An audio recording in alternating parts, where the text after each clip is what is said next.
Čau visiem! Podcasts Muša atkal ir gaisā. Mēs tur bišķīt bijām sagurušas, panīkušas. Grūti pateikt, kas notika. Nevarējām savākties un atnākt uz studiju, ierakstīt gabaliņus, kas iet starp stāstiem. Bet, tagad viss atsāks. Pēdējā epizode nāca klajā decembrī, tas ir liels kauns, un es zinu, jūs rakstat un jautājat, kad būs nākamā muša, bet viņa būs, un tagad mēs riktīgi mauksim tā kā trakas, ja? Tūlīt drīz jau arī sāksies pasākumi, mēs vēl nezinām, kur, ja jums ir idejas foršai vietai, kur jūs gribētu dzirdēt podcastu mušu, noteikti, padodiet mums ziņu. Starp citu, pēdējā epizode saucās Cilvēks sāks ar izvēli. 41. epizodē ir Aivs Birbels, Mārs un Ieva stāst par abortu pieredzi. Ļoti populāra epizode, man bija drusciņ bail, man likās, kā tas būs sadarboties ar Papardu Ziedu, ar organizāciju, kas runā par seksuālo un reproduktīvo veselību Latvijā, kas apmāca jauniešus un stāst viņiem par to, kā veidot jēgpilnas un veselīgas attiecības. Un mēs runājām gan par izvēli, gan par to, ko nozīmē iet skolās, stāstīt par šajā laikmetā, kad mācītājiem brīžiem ir lielāka ietekme par to, kas notiek skolās, nekā skolotājiem. Un visvairāk man bija bail par 41. epizodu, par to epizodu, kur mēs runāsim par abortiem. Man likās, ka tas būs pārāk tumšs un melni, lai varētu par to runāt. Turklāt bišķīt dīvaini ir, ka 2025. gadā mēs runājam par to, vai aborts ir ok vai nē. Kontekstā visām tām šausmām un barda, kas notika saistībā ar Stambulas konvenciju 2025. gada rudenī. Jāsaka, ka es ar bailēm, es domāju, arī jūs visi ar bailēm gaidat, kas notiks nākamajās Saeimas vēlēšanās, un vai tur būs vairākums tāds, kas var ķerties ne tikai klāt Stambulas konvencijai, bet arī mūsu tiesībām rīkoties ar savu ķermeni un tiesībām uz abortu un uz jauniešu tiesībām zināt par to, kas notiek ar viņu ķermeni. Tā kā, ja jūs neesat klausījušies 39., 40., 41. epizodu, tās viss ir par seksualitāti, par seksuālu izglītību, par sievietes tiesībām, noteikti to, kas notiek ar viņas ķermeni, noteikti noklausieties. Bet kas tad mums arī noticis šajā laikā? Visādas interesantas lietas. Mūsu podkāsta ko-veidotājai Martai Hercei ir iznācis viņas podkāsts jau 3. sezona normālai ģimenei. Noteikti iesaku klausīties Latvijas radio, gan viņu podkāstu lietotnē, gan arī vienkārši par radio. Iedomājieties, var ieslēgt radio un arī dzirdēt viņas brīnišķīgo podkāstu. Pirms mēs tālāk runājam par podkāstiem, vēl gribēju pateikt, lūdzu, nosubscribojiet, ielieciet komentāriņu, ka jums patīk mūsējais podkāsts, šērojiet un laikojiet. Tas ir baigi svarīgi, mums nav nekādu baigo lielo sponsoru, mēs šo daram tādēļ, lai radītu sev prieku un lai radītu jums prieku, tāpēc tādas mazas lietiņas kā social media engagement mums tiešām ļoti daudz ko nozīmē. Bet, protams, ja jums ir milzīgs naudas maiss un jūs gribat piedāvāt sevi kā sponsoru, tad mēs vienmēr esam gatavi. Agrāk es vienmēr prasīju amorāli, lai viņi sūta man tās savas klētas, un tad es varētu podcastu vadīt klētās amorāles pa 3000 vismaz, bet amorāli ir bankrotējis. Es pat nezinu, ko var aicināt. Lūdzu, palīdziet. Tātad, par podkāstiem. Es domāju, jāpaskatās bišķīt uz 2025. gada podkāstiem, kas man likās reāli kruti. Lielākoties tie būs ne Latvijas podkāsti, bet tie ir tādi, kas man šķiet, ka rosina uz domāšanu. Un man patīk, ka ārzemēs ir vairāk podkāstu tādu, kas ir nevis tikai uz tām sarunām starp diviem cilvēkiem, bet uz stāstniecību. Un stāstniecība ir tas, ar ko mēs šeit podkāstā muši nodarbojamies, vai ne? Viens no pēdējiem, ko es pamanīju, bija The Guardian podkāsts The Birth Keepers.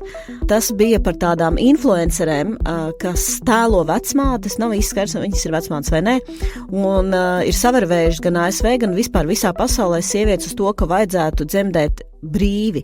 Tā ir brīvdzemdību kustība, un es nesen arī sabiedriskajā mēdījā lasīju, ka tā lieta ir aizgājusi arī Latvijā.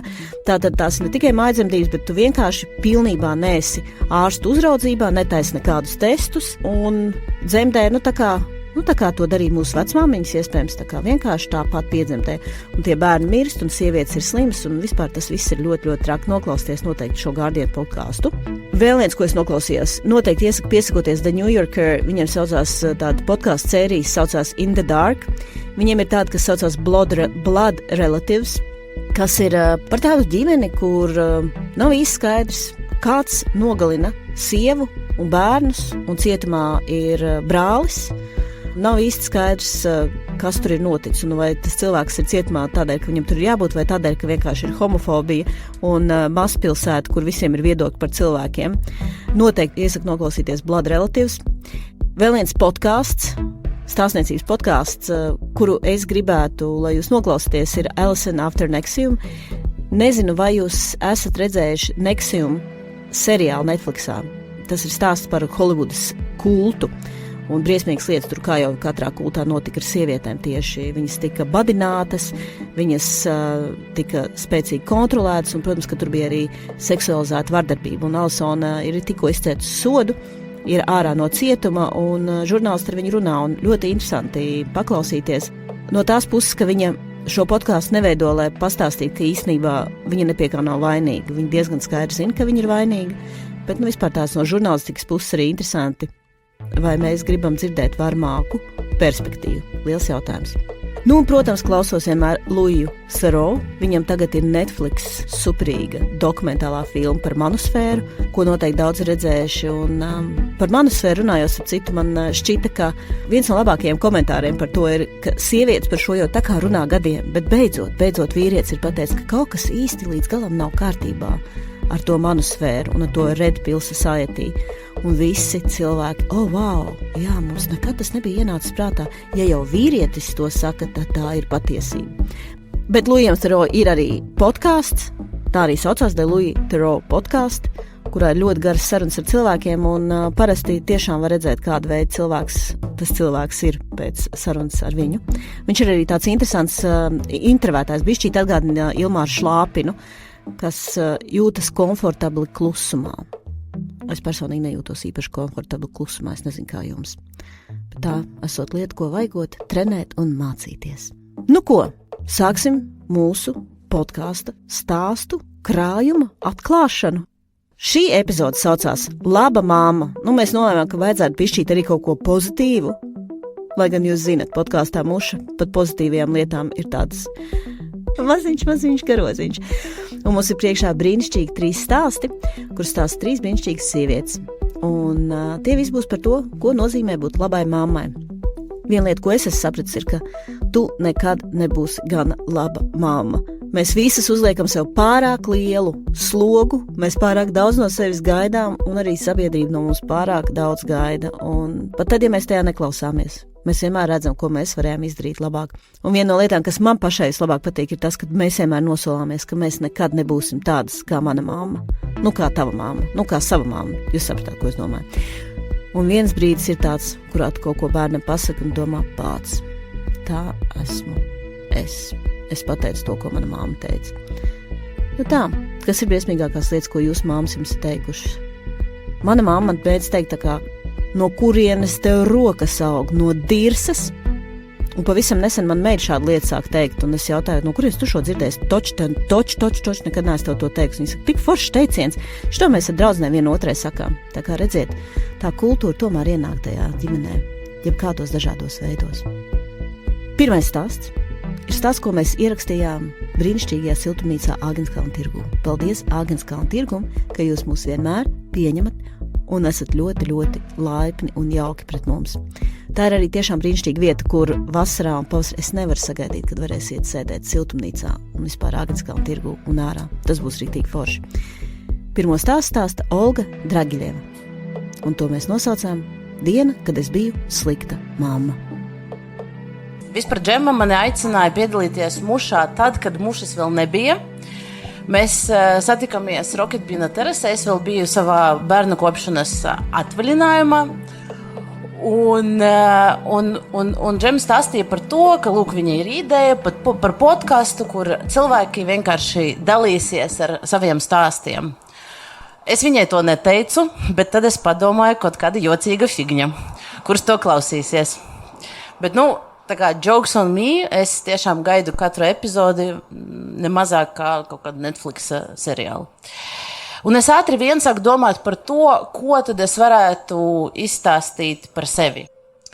Sākumā es domāju, ka varbūt es varētu padalīties, kā ir būt Latvijā publiski atpazīstamai nelatvietei, bet tad sakās karš, un tas kļuva, tas šķita vienkārši vairs nebūtiski. tad es sapratu, ka es gribu stāstīt par savu mātešķības pieredzi, un iespējams tā pirmā doma bija stāstīt par mamguilt, jeb šo iznīcinošo vainas sajūtu, kas piemeklē laikam katru vecāku.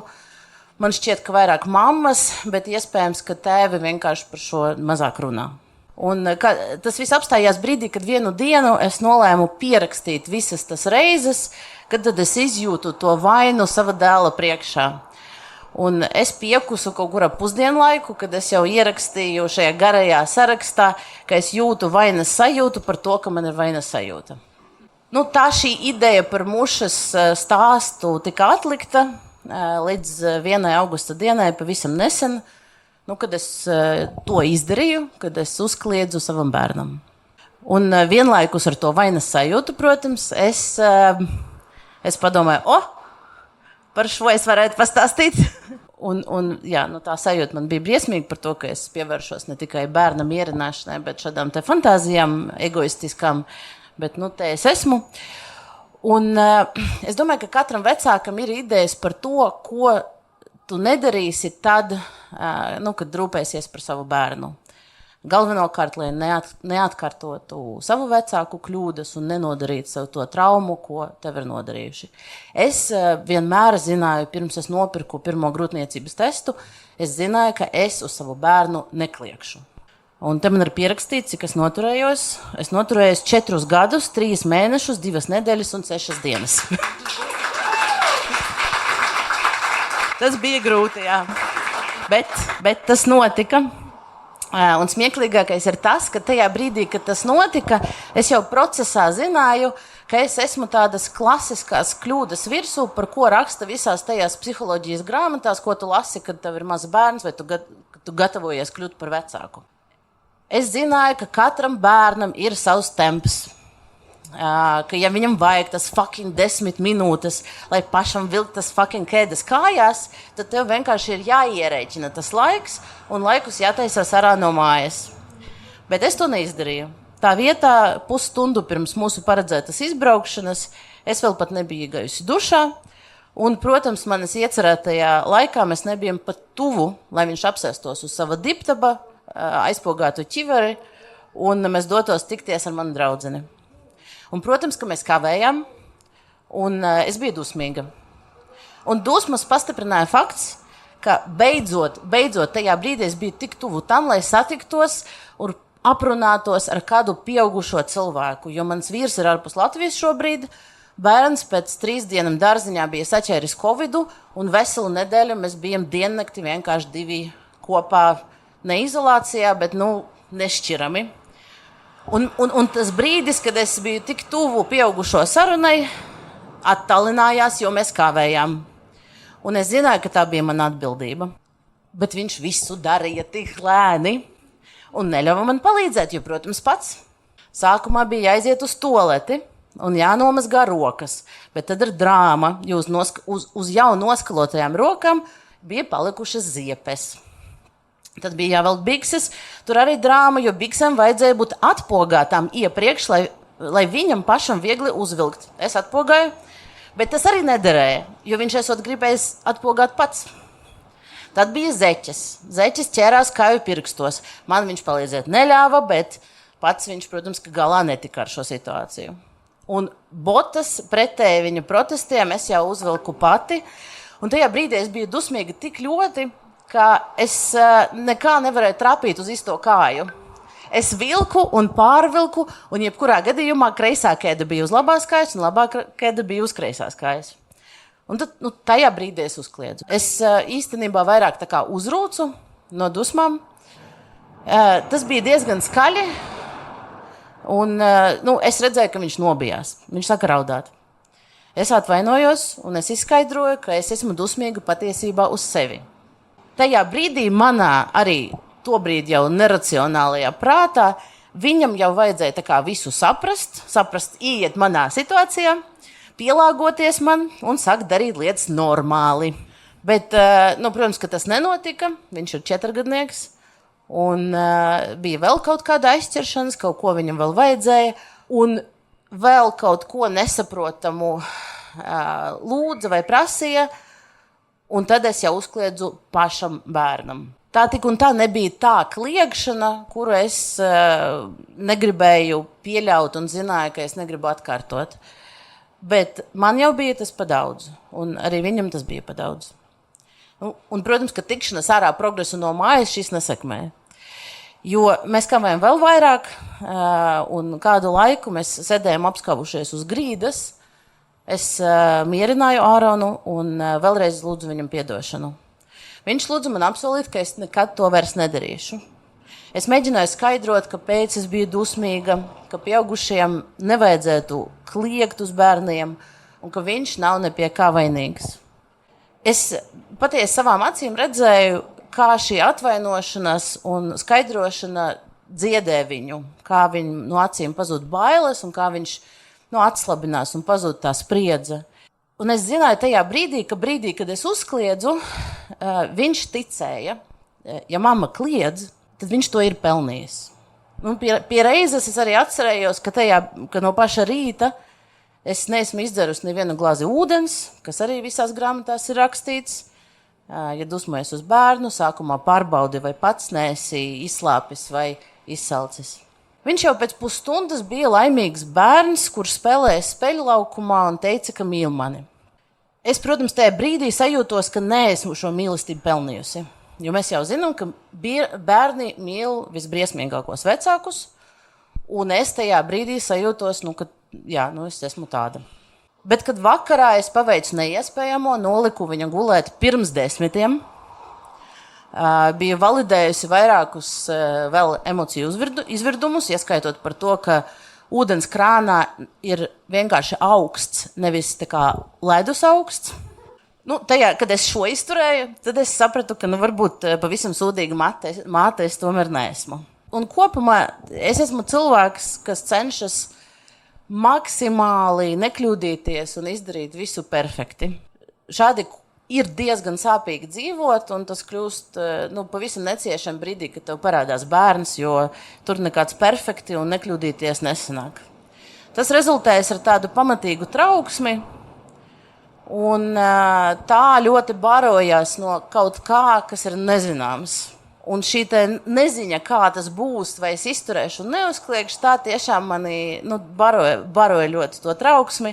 Tā mani varēja 30 sekundžu laikā aizvest no pārdomām par to, ka es gribētu ar savu draudzeni un viņas bērnu satikties Vērmaņdārzā, noskatīties priekšnesumu ielas, līdz domai par to, ka es tajā milzīgajā Vērmaņdārzā Āronu pazaudēju un saucu policiju un ugunsdzēsējus, un tad es jau 30 sekundžu laikā savā prātā izvēlos telefonam melnbaltas bildes, jo, protams, dzīves viņš nevar būt atrasts. Un iepriekš šī neziņa par to uzkliegšanu bija diezgan mokoša, jo es nezināju, kā tas būs, kad es neizturēšu, kad es netikšu galā ar sevi, jo es tik ļoti to negribēju pieļaut. Un tagad tas ir noticis. Un es zinu, kā tas ir. Es zinu, ka es jutīšos briesmīgi un ka es jutīšos vainīga. Tā laikam pārsteiguma nav, bet es vienlaikus arī zinu, ka mēs varēsim šo izrunāt, ka ja es varu, ja ne labot un izdzēst šo pieredzi no viņa prāta, ka nebijušu, bet vismaz mēģināt to dziedēt. Un ka es varu viņam iemācīt, ka manas dusmas nenozīmē, ka viņš ir slikts. Un es zinu, ka viņš arī turpinās mani mīlēt. Un es būšu to pelnījusi.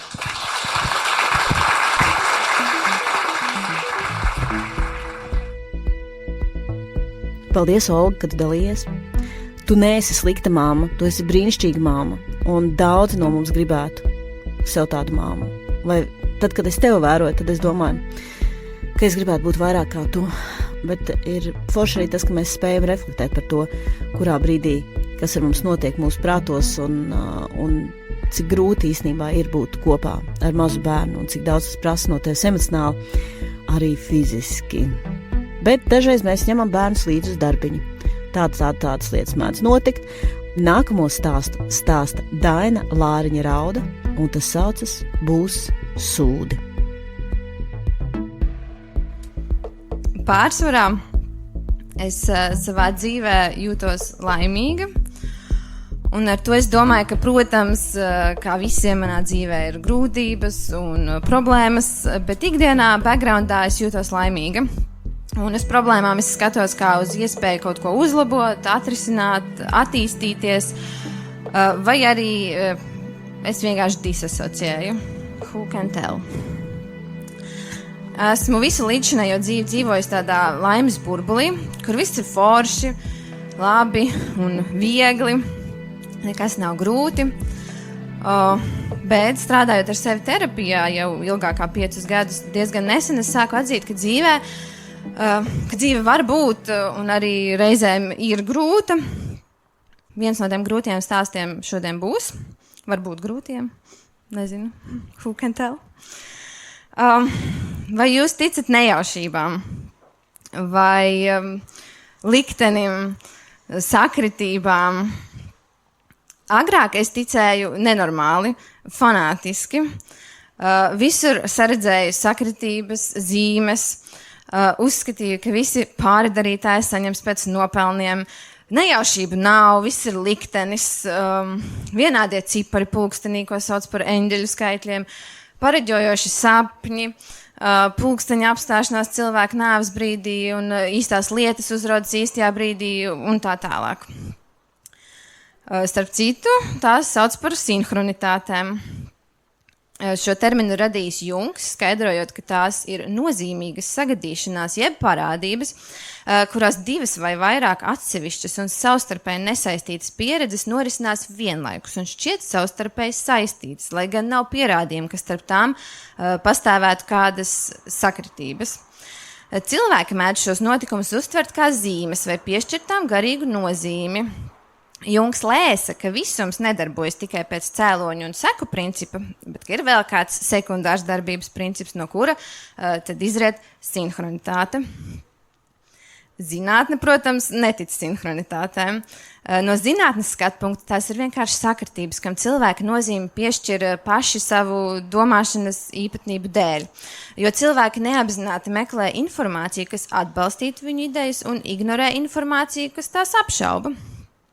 Bet Einsteins ir minējis, ka daži notikumi daļiņu fizikā šķiet notiek vienlaicīgi un ātrāk par gaismas ātrumu, un ka vēl nezināmi mulsinoši mainīgie izraisa šķietama notikumu sinhronu saistību. Vēl mazliet fizikas. Kvantu fizikā ir pētījumi, kas liecina, ka notikumi, kas skar vienas daļiņas, tajā pašā acu mirklī skar arī citas saistītas daļiņas, arī tad, ja starp tām pastāv būtisks attālums. Lai nu kā tur būtu, gribu pastāstīt par vienu no tām īpašajām dienām, kad dienas beigās es domāju, nopietni, un es esmu ļoti godīga, man nepatīk melot, tāpēc tas, ko es stāstīšu, būs točna patiesība, nav nekas piepušķots. Un es gribu jūs arī brīdināt, ka būs runāšana par izkārnījumiem un vēmekļiem. Lai jūs pilnībā saprastu, kas todien notika, un lai attēlotu manu kopējo tās dienas noskaņojumu, man jāpastāsta daži svarīgi fakti. Es strādāju uzņēmumā, kas ražo jumta logus. Starp citu, labākos jumta logus. Tajā laikā biju klienta servisa speciāliste, un man no 9 līdz 5 bija jābūt birojā. 2 dienas pirms šī notikuma mums bija lielās komandas sapulce ar palikšanu pa nakti viesnīcā, kur mēs, protams, kārtīgi nosvinējām satikšanos. Nākamajā dienā visas dienas garumā pusdzīvi sēdēju sapulcē. Tā kā man vairs nav 21, diemžēl ballītes un negulēšanas sekas izjūtu vairāku dienu garumā, un arī īpašajā notikuma dienā, kas sekoja pēc garās sapulces dienas, biju vēl joprojām neizgulējusies ar dulu galvu un peldošu apziņu. Ziemas sezonā birojā klienti nāk ļoti reti. Neviens kolēģis nebija ofisā, toties man toreiz gandrīz 3 gadus vecā meita, un stāsta galvenā varone gan bija man līdzi uz darbu. Tā kā iepriekšējās 2 dienas uzņēmums nestrādāja, daudz zvanīja telefons, bija kaudze ar ēpastiem, un es biju noņēmusies. Meitiņa tikmēr mierīgā garā blakus spēlējās. Viņa pārsvarā bija apguvusi podiņlietas, tomēr tajā dienā izvēlējās vilkt no rīta pamperi, un es atļāvu, lai nebūtu čakara. Tagad atskatoties, es domāju, labāk būtu neļāvusi. Tātad mierīgi spēlēdamās mana dārgā meita bija piekakājusi pamperi. Un piekakājusi tā, ka mīkstā brūnā putriņa jau spiedās no pampera aizmugurē ārā un českājās uz muguras. Un, kā izrādās, viņa ir jūtīga pret smakām. Un pēkšņi sāk rīstīties. Es atrāvos no datora ar domu, vēl viens vēdervīrus, tikai ne to. Pieskrēja viņai klāt, palīdzēja noliekties uz priekšu, un viņa izvēmās. Viņa izvēmās turpat ofisa galvenajā telpā uz grīdas. Pārsteigts skatos, kas par lietu, paceļu krekliņu, ieraugu tur visu brūnu, saprotu situāciju. Okay. Nav pirmā reize vedu viņu uz vannas istabu. Pa ceļam viņa izvēmjas vēlreiz. Tiekam līdz vannas istabai, noģērb viņu plikiņu, jo visas drēbes ir ar kakām, viņa pati ir ar kakām un vēmekļiem. Un tajā brīdī atskan zvans pie durvīm. Ar šīs dienas acīm es domāju, kādēļ tev, Daina, bija jāiet un jāver vaļā tās fakinās durvis. Iedomājos, ka kurjeri atveduši paciņu, un tas būs 2 sekundžu jautājums. Atvērš durvis, paņemšu paciņu un miers, jo ofisā klienti nebija bijuši jau kādu labu laiku. Bet kā jau jūs nojaušat, tie izrādās 2 klienti. Vīrieši, kas ieradušies saņemt konsultāciju par jumta logiem. Un jumta logi mums atrodas galvenajā ofisa telpā, tur visa tā darbība notiek. Ofisā ir 2 vēmekļu peļķes. Viss smird. Vannas istabā sēž mana plikā, kakainā un vēmekļainā meita. Es uzvaru skaistāko smaidu pasaulē. Un saku, ka mana mazā meitiņa ir darbā pie manis, un mums ir neliels starpgadījums. Palūdzu, lai klienti apsēžas nelielajā atvērtā tipa koridorī uz dīvāniņu un pagaida. Tikmēr es mērkaķa ātrumā rauju vaļā logus, lai telpās ieplūst svaigs gaiss. Slauku abas vēmekļu peļķes, dezinficēju ar spirtu, netīrās smirdīgās salvetes, sametu kaudzē vannas istabā ar domu novākt kārtīgi, kad klienti aizies. Mazgāju meitai dupsi, iegrūžu viņai drēbes un saku, lai viņa sēž vannas istabā un saģērbjas. Tad es izēju pie klientiem, sakot, ka es esmu gatava konsultēt par jumta logiem. Klienti ienāk dziļāk ofisā un saka, ka ir atnākuši apskatīties gaismas tuneli. Kad es stāstīju šo stāstu saviem kolēģiem, tad reakcija bija tūlītēja. Bet, lai saprastu arī jūs, tad man jāprecizē, ka gaismas tunelis manā darbiņā atrodas tieši vannas istabā. Tā bija pirmā reize, kopš es tur strādāju, kad kāds gribēja apskatīt gaismas tuneli. Protams. Sapratu, ka nevaru likt vēlreiz iet atpakaļ uz dīvāniņu sēdēt viņiem, kaut gan varbūt arī varēju, bet, kā redzat, tas tajā dienā pieņēma daudz neraktīgus lēmumus. Tad mēs gājām uz vannas istabu, kur sēdēja mans pusplikais bērns, kur valdīja fantastiskais smaržu kokteils un stūrī mētājās kaudze ar lietām, uz ko negribas skatīties. Es biju sarkanāka par vissarkanāko tomātu, bet vismaz ar visplatāko smaidu pasaulē. Neko, gaismas tuneli apskatījās, nokonsultēja klientus. Viss kārtībā. Viņi bija saprotoši un vēlāk pat tos tuneļus nopirka. Liekas, ka ar visu stāstīto tā kā būtu gan vienai dienai. Bet, kad klienti aizgāja un es ķēros pie vannas istabas tīrīšanas, meitiņa aizgāja uz virtuvi un bija izdomājis ieliet glāzītē pienu. Kad līdz virtuvei tiku es, visa virtuve pludoja pienā.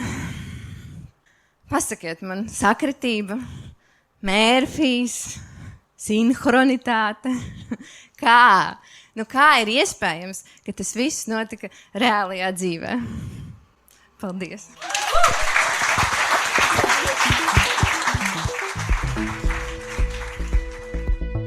Es vienmēr esmu bijis mamma, kas stiep savus bērnus līdz uz darbu, un esmu ar to bijis ļoti lepna.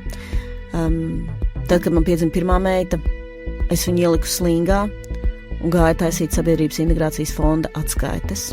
Tik ļoti determined es biju tam, ka man vajag taisīt tās finanšu atskaites, lai gan es jau biju bērnu kopšanas atvaļinājumā. Bet tad kādreiz, man sākumā likās, ka tas tā stilīgi un forši redz, kāds es labs darbinieks, es tomēr vēl joprojām turpinu Exceļus vadīt. Bet tad kāds no kolēģiem pateica, ka man liekas, ka tas īsti nav ok, nevajadzētu ar tādu mazu zīdainīti būt darba vietā. Tad es sapratu, laikam tomēr beidzot jāiet tajā bērnu kopšanas atvaļinājumā un jābeidz vilkt bērnus uz darbu. Bet pēc tam tā vai tā, viņi vienmēr tur ir dzīvojušies, tādēļ viņu visa dzīve ir bijusi kā viena milzīga ēnu diena. Es viņus vedu arī stand-upiem, starp citu, un viens no manas meitas highlightiem, man šķiet dzīvē, ir tas, ka viņai ir kādi 3-4 gadi, un es stāvu uz skatuves festivālā Lampas, starp citu, kas pavisam drīz jau būs atkal cēsīs. Un es stāvu uz skatuves, un es stāstu par to, ka tad, kad man piedzima meita, man bija ļoti, ļoti liels bailes, ka es viņu nogalināšu nejauši. Man bija bail viņu mazgāt, man bija bail viņu pārģērbt, viņa bija tāda maziņa un trausla. Un tad mana māma atnāca pie manis, viņa ir mediķis. Un viņa teica, zini, tā nav jāsatrauc. Mazu bērnu ir ļoti, ļoti, ļoti grūti nogalināt. Un ir tāda pauze, cilvēks sāk smieties, un pirmajā rindā kāds raud. Tā ir mana meita, kur vēl joprojām pārliecināta, ka tad, kad viņa bija zīdains, es viņu mēģināju nogalināt, strādājot grupā ar savu māmu. Mūsu nākamā runātāja ir sieviete, kurai ir ļoti, ļoti daudz bērnu. Tā mēs arī šo stāstu nosaucām, ļoti, ļoti daudz bērnu. Agneses Kalējas stāsts. Es sākšu ar to, ka es palūkšu jums mazliet tā kā man uzmundrināt un pacelt rokas visiem tiem, kuriem ir bērni. Varbūt kādam no jums ir vairāk kā 3 bērni un vairāk tā kā daudz bērnu ģimene, varbūt kāds ir. Nav. Tad jūs neviens man nesapratīsiet, bet es jums visu kaut ko foršu izstāstīšu, varbūt es jūs iedrošināšu. Mani sauc Agnese, un man ir 5 bērni. Es zinu, jā, es nepieklājīgi labi izskatos priekš tā, ņemot vērā, ka es esmu visu dzemdējusi. Bet mēs sāksim ar to, ka tad, kad es biju maza, es dzīvoju ar māmu un māsu, mēs bijām 2 bērnu ģimene. Mani vecāki bija skolotāji, līdz ar to man tā kā ideālais modelis ir, ka tev ir 2 bērni ģimenē, vēlams māsa, 2 meitas, un vecāki, kuri nav principā, jo viņi ir skolotāji. Sāksim ar to, ka es to savu ideālās ģimenes modeli jau mazliet pačakarēju tajā brīdī, kad es aizgāju mācīties ne par skolotāju, un bērni vispār nebija nekādā plānā, kad bija skaidrs, ka burtnīcas es vakaros nelabošu. Un tad vienā brīdī es satiku savu tagadējo vīru, kurš savukārt stāstīja visiem draugiem, ka viņam būs tik daudz bērnu, ka viņš varēs nokomplektēt futbola komandu. Es tā kā uztvēru visu laiku šo par joku, bet rakstot šo stāstu, es sapratu, ka hokeja komandu mēs esam jau nokomplektējuši, un varbūt pietiks. Kad mēs apprecējāmies un mums pieteicās pirmais bērniņš, tad mans ideālais ģimenes modelis sabruka tā kā 2. reizi, jo tas bija dēls. Un loģiski, ka, es domāju, visas sievietes man piekritīs, kuras ir augušas tādā femininā vidē, jo vīrieši, protams, strādā mūsdienās, tajos laikos, kad es biju bērns, un tu zini, ko dara māsa un ko dara mamma, un tad pēkšņi ir puika, tā kā tev nav vispār ne jausmas, ko darīt ar puiku. Un tad vienīgais, ko es biju izdomājusi, ka viņš nebūs hokejists. Kāpēc? Ļoti labs arguments, jo hokejistiem visiem ir zobi izdauzīti, protams, negribi bērnu bez zobiem. Labā ziņa ir tāda, viņš šobrīd spēlē futbolu. Viss kārtībā. Tad šis būs tāds stāsts vairāk par daudzbērnu ģimeņu, dažādiem plusiem un mīnusiem. Un es gribu sākt šo stāstu ar ļoti tādu spilgtu faktu, ka tad, kad es ierados dzemdēt savu pirmo bērniņu, tā kā satikties ar savu pirmo bērnu, man bija 30 gadi. Un gandrīz pirmā lieta, ko es dzirdēju, bija veca grūtniece. Tad man jāpiemina, ka visi mūsdienās, tā daudzi cilvēki domā, ir tie pabalsti, kas ir 1 un 5, 1 un 8, apmēram tik ilgu laiku, un pēc tam valsts to naudu nemaksā, un loģiski arī mums bija tāds plāns, ka mums vajadzētu ātri tā kā to 2. bērnu, lai tad viss tur iet pēc plāna un to naudu var dabūt tā, bet tā kā dieviņš nebija īsti ar mieru ar šo plānu, Un apmēram, kad bērniņam bija 2 gadi pirmajam, es gāju pie ārsta pārbaudīties, un man atklāja tādu mazu miomu. Tas nekas, viss kārtībā, viņa uzsūksies, kādreiz paskatieties, un uzlika man diagnozi, ka man ir sekundārā neauglība. Ir tāds termins, ja tev vienreiz ir bērns piedzimis, bet pēc tam tā kā tur neatjaunojās organisms, tev vairs bērni nevar būt. Ko ārsts man ieteica? Viņš ieteica pārstēties pie psihologa. Es neaizgāju pie psihologa, bet pēc kādiem 2 mēnešiem es aizgāju pārbaudīt savu miomu, vai viņai nav kaut kas noticis. Tā izrādījās mana meita jau 12. grūtniecības mēnesī. 12. nedēļā es atvainojos. Un, knapi dabūju tā kā to lielo pabalstu, jo, ja vēlāk piesakās, tad pat to nedabūnu vairāk, tur mazāks sanāk. Un tad kaut kādā vienā brīdī tu esi ticis pie tās savas uzlabotās ideālās ģimenes, 2 bērni, 2 vecāki. Mēs zinām, ka valstī tas tā kā ir daudz maz normāli, vai ne? Ir 2 vecāki, 2 bērni, tas tā kā ok. Ja ir 1 bērns, tad parasti mēs dzirdam, kur ir, kad būs nākamais. Ja? Un tagad ir 2, viss kārtībā, jautājumi nav. Vīrs saka, varbūt 3, baigi forši. Viņi tur tādi maziņi, mīlīgi, viņus var iemācīt, var ar viņiem visu kaut ko iemācīt, viņi mums iemāca. Es tev palīdzēšu visu, viņš saka, es visu izdarīšu. Jā. Mani varbūt iedrošināja, mēs bijām aizbraukuši ceļojumā, un tur bija blakus, tas bija vēl laiks, kad visi bērni nesēdēja telefonos un planšetēs, bet vecāki 2 ēda vakariņas mierīgi viesnīcā, un tur viņu 4 bērni tur daudzījās turpat apkārt. Tā likās tā kā, ok, nav nemaz tik traki. Iespējams, tas man tā kā iedrošināja. Un tad sākās tas brīdis, kad tu esi stāvoklī ar 3. bērnu, un sabiedrība sāk uz tevi tā kā mazliet jocīgi skatīties. Pirmais, mēs paziņojām saviem vecākiem, un mans tēvs pirmais, ko teica, skaidrs, Agnese negrib iet strādāt. Tad mana māsa, augusi ar 2 bērnu ģimenē, loģiski, viņa saka, jūs tā kā plānojāt, vai jums nejauši gadījās? Un tad es satieku kādu savu bijušo kolēģi, kurš redz mani ar 2 bērniem, puiku un meiteni, un grūtniecības vēderu, un saka, pilnīgi nopietni, tā kā priekš kam jums vēl 1 bērnu, vai jums taču jau ir puika un meitene? Skaidrs, ja, mums tā kā ir pat, ja vēl būtu 3 bērni un būtu abas meitas, un tu gribētu to puisīt, tas būtu normāli, ja, bet jau ir pamēģināts gan puika, gan meitene, tā kā priekš kam? Cik tālu es te tiku. Un tad, kad piedzimst 4. bērns, tad vairs arī kaimiņi un jau tādi attālāki cilvēki, viņi jau sāk ar jums runāt, un tad parādās tie joki par to, ka viņi mums iemācīs, kas ir prezervatīvs. Jāsaka, varbūt mums vajadzēja paklausīt viņiem, jo 5. bērns mums gadījās nejauši. Tad, vispār, ja jūs kāds plānojat daudz bērnu ģimenes, vairāk bērnus kā 3 vai vairāk, es jums teikšu, ka tā ir tā, ar tām daudzbērnu ģimenēm ir tā, ka ļoti daudz sabiedrība tomēr grib ar jums visādi miedarboties. Grib tā kā paskatīties, kas tie ir par cilvēkiem, kuriem ir tā kā tik daudz bērnu.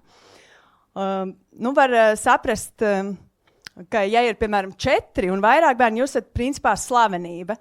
Un, es dzīvoju mazā pilsētiņā netālu no Rīgas, un kāds bērns noteikti ar visi mūsu, tā kā mana vecuma cilvēki, es ar viņiem esmu kaut kādā WhatsApp grupā bijusi tur bērnu dārzā vai skolā, tas tā kā normāli, un es īsti nemaz nestraucos vai neesmu pārsteigta par to, ka kāds nāk man uz ielas un saka, čau, Agnese, un tavs bērns tas darīja to, un man liekas tā kā pilnīgi nepazīstams cilvēks, bet ok, es nevaru visu pilsētu pazīt, bet viņi mani pazīst. Tas vēl ir saprotams, bet tad ir tie cilvēki, kas grib iepazīties, jo viņi ierauga tevi ar daudz bērniem, un viņi nāk visās iedomājamākās vietās, kur jūs varat iedomāties. Man pludmalē ir nākuši klāt, un sabiedriskā transportā ir cilvēki piecēlušies un pienākuši un paprasījuši tā kā, jā, vai tie visi ir jūsu bērni? Tas ir populārākais jautājums, ko es dzirdu. Jā, tie visi ir mani bērni, un protams, tas jautājums ir muļķīgs, vai ne? Tu sēdi sabiedriskā transportā, un ko īstenībā cilvēks grib paprasīt, tā kā, vai tiešām tas ir iespējams, ja? ka tas varētu tā būt. Un, es esmu mierīgs cilvēks diezgan, un es viņiem arī laipni atbildu, jā, tie visi ir mūsu bērni. Vienreiz bija pludmalē, man pienāca viena sieviete klāt un teica, vispirms uzdevu šo slaveno jautājumu, un pēc tam viņa teica, pa kuru laiku jūs meditējat? Es tā kā, skatos un, nav tā, kā es nekad mūžā nemeditētu, es zinu, kas tas ir un tā, bet, tāds dīvains jautājums no sveša cilvēka, bet viņi saka, jūs esat tik mierīgi. Un viņai bija viens bērns. Un tad vēl ir tāda, vispār cilvēki pārsvarā ir laipni, it sevišķi ārzemēs, Latvijā varbūt netik ļoti, it sevišķi kaimiņi ir tā kā ļoti laimīgi pēdiņās par to, ka viņiem tur ir tik daudz bērni. Bet tā, principā uz ielas, ja tev tikai jāpajautā, vai tie visi ir jūs, tad viņi ir laipni, un viņi saka tā kā, malači, ja?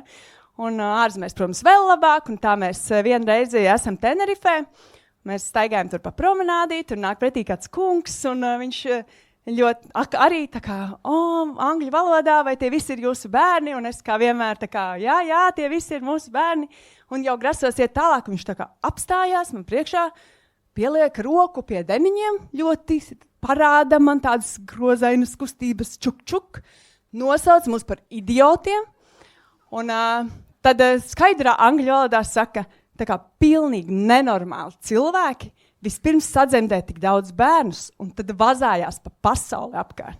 Jā. Es laikam tiešām pietiekami daudz meditēju, man likās smieklīgi. Mēs esam tāda ģimene, kas izvēlās ceļot ar visiem bērniem, un mums ir tādas iespējas. Un, ja jūs, piemēram, braucat kaut kur viens, un jums tur lidmašīna maksā 100 eiro vai 200 eiro, ir atšķirība, bet tā kā nav tik traki pareizi. Bet, ja jūs gribat aizvest 7 cilvēkus kaut kur, tad 700 vai 1400 eiro jau ir tā kā būtiska atšķirība. Tad, lūk, būs jums pirmais ieteikums, ja jūs pazīstat kādu daudzbērnu ģimeni, kas ceļo, jūs varat vienmēr prasīt, kur var nopirkt lētākās biļetes, kur ir labākās viesnīcas. Viņi vienmēr zinās, ja? Jā, un tad par tām viesnīcām runājot, ir vispār interesanti, jo ir tie ģimenes piedāvājumi, un ģimenes piedāvājumi pārsvarā ir 2+2 vai 2+1, tā kā normālai ģimenei. Un, ja ir 2+2 un tev trešais bērniņš ir tur, līdz 2 gadiem, tad tu vēl vari sarunāt kaut kur gultiņu ielikt to maziņo, ja? Bet, ja jūs kāds zinat kādu viesnīcu kaut kur var izguldīt 7 cilvēkus, lūdzu, rakstiet man personīgi.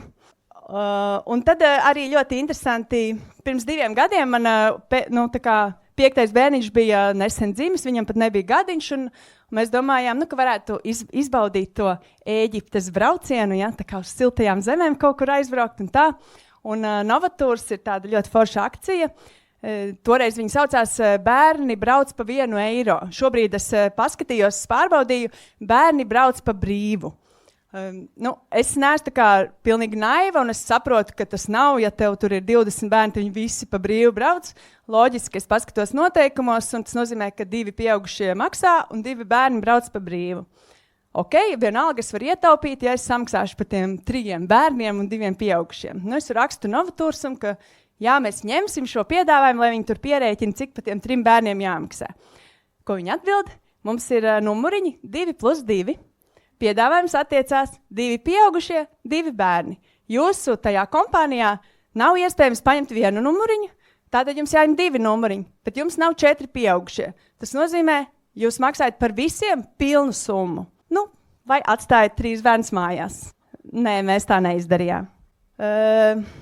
Bet vispār būt par daudzbērnu ģimeni īstenībā ir izdevīgi. Tagad būs reklāmas pauze. Tagad tev piedzimst 3. bērns, tu dabūni goda ģimenes karti. Un ar to var dabūt visādas atlaides. Var drēbītes nopirkt lētāk, un var spēļu laukumos ir izdevīgāk tikt. Bet ir arī tā kā normālas lietas, ir mašīnai nodoklis ir, piemēram, tikai 50% jāmaksā. Nekustamā īpašuma nodoklis ir jāmaksā tikai 50%. Valsts nāk visādos veidos mums pretī. Ļoti man patīk sabiedriskais transports. Ja jūs esat daudzbērnu ģimene, sabiedriskā transportā bērni brauc un maksā 10% no summas starptautiskā sabiedriskā transportā. Un arī par pabalstiem var pastāstīt. Ja jums ir 1 bērns ģimenē, viņš ir vērtīgs 25 eiro mēnesī. Savukārt, ja jums ir 4 vai vairāk bērni, par katru bērnu maksās 100 eiro mēnesī. Tā kā var nopelnīt, ja? Tāpatām, protams, ir kaut kādas lietas, kas ir jāpērk tikai vienreiz. Arī, ja jums ir viens bērns, jums vajadzēs tos riteņus visa veida, tā kā no dipu-dapu ritenīši, kas ir bez pedāļiem, tad lielāku, un viņi vienalga visi būs jāpērk. Bet, ja jums ir tā kā daudz bērni, tad, piemēram, mans jaunākais bērns šobrīd brauc ar ritenīti, kuru mēs nopirkām pirms 10 gadiem. Līdz ar to tā kā ļoti izdevīgi. Un pie viena es varu mazliet uzzīmēt ainiņu, kā izskatās mūsu pagrabs, un paldies Dievam, mums tas ir. Ja mums ir tie 7 riteņi, jo vecāki arī, protams, brauc ar riteņiem, un tad ir kāds ritenis vēl kaut kur pa starpu kādam, kurš kādam vairs nedara un kādam dara. Un tad mums ir skrituļdēļi, un mums ir skrējriteņi, un mums ziemā ļoti patīk visu kaut ko darīt. Mums ir slīdes un slēpes, un tā kā kalnu slēpes, un slēpes vēl var piemērot, bet zābaku pārus arī, ja kādam kādreiz vajag, varat rakstīt, noteikti kaut ko varēs atrast. Un tā kā mums ir bērni, mums ir aktuāls arī bērnu dažādi spēļu laukumi un atrakcijas, un šeit es gribētu arī tā kā paslavēt gan Rīgas zoodārzu, kuriem ir ļoti laba akcija, ja jūs esat goda ģimene, bet ir tāds AB parks, varbūt kāds ir dzirdējis, un tur ir ļoti dārgas biļetes, bet viņiem ir superīga politika. Tu maksā par vienu pieaugušo vai 2 bērniem, vai 2 pieaugušie un 2 bērni, tu maksā tā kā katram, un visi pārējie bērni nāk par brīvu. Iet iekšā par brīvu, jā. Savukārt pārsvarā vietās, kur mēs ejam izklaidēties, ir tā, ka ir kaut kāda ģimenes karte, ģimenes biļete, kur tu samaksā par tiem 2 pieaugušiem un 2 bērniem, par to normālo ģimeni, un tad par katru nākamo bērnu ir mazliet jāpiemaksā. Un, tomēr ir valstī tā kā, it kā tāds, ir tā politika tāda, ka mēs atbalstam, ka mums vajag tos daudz bērnus un ko, tad varētu vismaz uz tām rotaļu vietām ielikt to bonusiņu. Un vienreiz mums bija pat superīgs tāds piedzīvojums, mēs gājām fotografēties, mums uzdāvināja dāvanu kartī Ziemassvētku fotosesijai. Viss tur skaisti, eglītes un ko, bet noteikums ir tāds, ka fotografēties drīkst 6 cilvēki. Jā, beigās mēs sarunājām, ka, lai dabūtu 7. cilvēku, ir jāpiemaksā 2 eiro. Jā, es nezinu, laikam tā seja aizņem fotografijā kaut kādu vietu, vai es nezinu, kas bija par iemeslu. Un tad, ko vēl es jums izstāstīšu, kā ir nopirkt ēdienu 7 cilvēkiem. Tad mēs esam tāda ģimene, kas, un es nemaz par naudu nerunāšu, bet mēs esam ģimene, kas ēd diezgan daudz dārzeņus. Es tā apmēram parēķinājusi, nedēļā man vajag kādus 5 kg burkānu, tur 3 kg tomātu gurķu, tagad ir ķirbju sezona, kaut ko no ķirbja, tur sīpoliņu pielikt klāt un kaut ko. Tas tā kā sver diezgan daudz.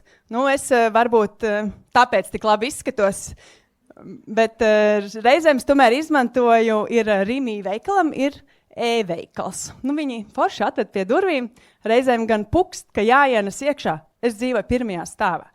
Bet viņiem e-veikalā ir tādas interesantas lietas, ko visdrīzāk jūs nezināsiet. Piemēram, lai tu drīksti nopirkt tikai 6 gurķus. Tas, ko viņi raksta, tā es tuīt atradīšu. Viņa aplikācijā raksta tā, lai sanāk tev un pārējiem. Jūs zināt ģimenē, ka tu katram kaut ko izdala, mamma ir tā, kas neko nedabona. Tā kā, nav īsti taisnība, lai man sanāk, man vajag 7. gurķi. Un otra lieta, kas man bieži ir vajadzīga, ir 2 tās 5-litrīgās pudeles. Tās var nopirkt tikai 2 ūdens pudeles, ja? Es esmu viņiem rakstījusi, jo, protams, Rimī tur iespēja arī, ka tu vari tur piereģistrēt bērnus, un viņi palielam zina, ka jums ir 5 bērni, jūs esat tur ģimene ar daudz bērniem. Es jums saku, ka varbūt var tos ierobežojumus atcelt tur daudz bērnu ģimenēm, vai kā jums tiešām vajag reizēm tur vairāk par tiem 3,5 kilogramiem apelsīnu, piemēram. Un viņi mums atbild tā, ka viņi nevar to izdarīt, jo noliktavā vairāk nesot. Es jau pieminēju, es esmu diezgan mierīgs cilvēks, es tur nekasos sevišķi, es noslēdzu pasūtījumu, un pēc pāris sekundēm sāku jaunu pasūtījumu. Ir atkal 6 gurķi un 2 ūdens pudeles. Viņiem patīk vienkārši vairākas reizes braukt pie mums. Un tad nobeigumā es vēl gribu pareklamēt. Ja jums kādam ir vēlēšanās braukt ar lielu mašīnu, tad 5 bērni lieliska ideja. Ja, piemēram, tie, kas saka, ir jau 7-vietīgās tās parastās mašīnas, tad es jums izstāstīšu, ko viņiem atbildēt. Ja? Ir ja 7-vietīgu mašīnu tur sasēdina visus cilvēkus, aizmugurē, aiz sēdekļiem ir apmēram tik daudz vietas, lai džemperi ieliktu. Bet ja jums ir bērni, viņiem vajag ratus. Ja, sāksim ar to, ka sākumā vajag ratus kaut kādus paņemt līdzi. Tad, ja jūs gribat bērnus tā kā droši pārvadāt, viņiem vajag autokrēsliņus. Autokrēsliņus ielikt aizmugurējos beņķos, var ielikt, bet tad bērnu nevar ielikt. Tā kā tad, kad mums pieteicās 5. bērniņš, tad mēs nopirkām autobusu, es saku. Ļoti ērti, iesaku.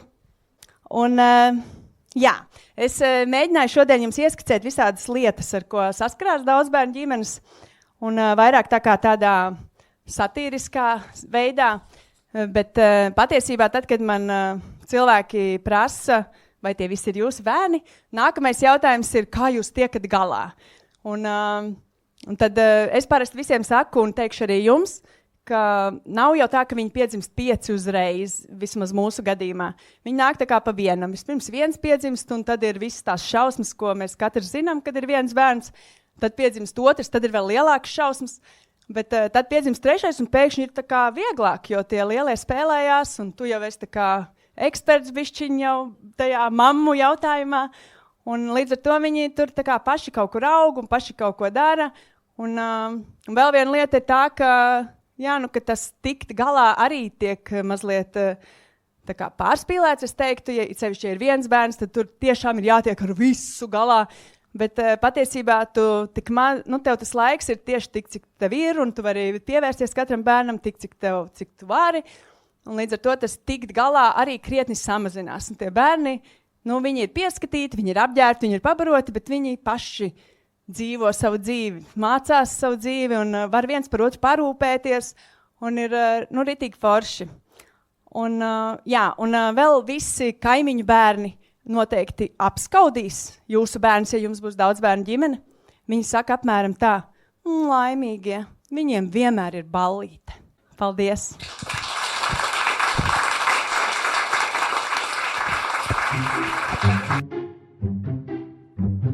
Agnes, paldies tev par šo stāstu. Tu esi tiešām māte varone, un ir forši arī, ka tu padalies par to, kāda ir aizspriedumi ne tikai attiecībā uz sievietēm, kam nav bērnu, vai sievietēm, kam ir 1 bērns, vai sievietēm, kam ir 2 bērni, vai sievietēm, kam ir 3 bērni, bet sievietēm, kam ir vairāk kā tik bērni, kā ir parasti ierasts, cik bērniem ir jābūt sievietēm. Un tas, man liekas, tas interesantais, ka mēs sabiedrībā rītīgi esam priecīgi par to, ka mums tā demogrāfija ir, ka vajag tos bērnus dzemdēt, vai ne? Mums vajag tos bērnus sievietēm dzemdēt, un tās, kas nedzemdē, tās ir patmīlīgas un nedomā par Latvijas Republikas nākotni. Bet tad, kad viņas piedzemdē, tā izskatās, ka ir tā kā vairāk viņu problēma. Viņām, ejot pa ietvēm, tad, kad viņas sūdzās par to, ka ir automašīnas uzlikts uz ielas, tā ir viņu problēma. Tajā brīdī, kad viņas ar ratiņiem kaut kur netiek, tā ir viņu problēma. Un vispār arī kafejnīcās nav ko sēdēt, tāpēc, ka tie bērni ir netīri un traucē visiem. Tā kā, mīļās dāmas, atcerieties, ka bērni ir sabiedrības vajadzība, bet jūsu problēma. Un kas vēl svarīgi, jūs esat labas mammas. Lai ko jūs darītu, jūs darat labāko, ko jūs varat tajā brīdī izdarīt, un jūs neesat sliktas mammas. Es zinu, ka daudz mammas stumjot ratiņus klausās mūsu podkāstu, tā kā atcerieties šo. Jūs esat brīnišķīgs, jūs esat foršas. Un foršas esam arī mēs, kas veido podkāstu Muša. Un tā ir Marta Herc, Anna Katrīna Elme, Anete Valaine, Agata Mežula un Linārds Romka. Un es, Džema Sudraba. Tiekamies pavisam drīz nākamajā epizodē. Atā! Bučiņās!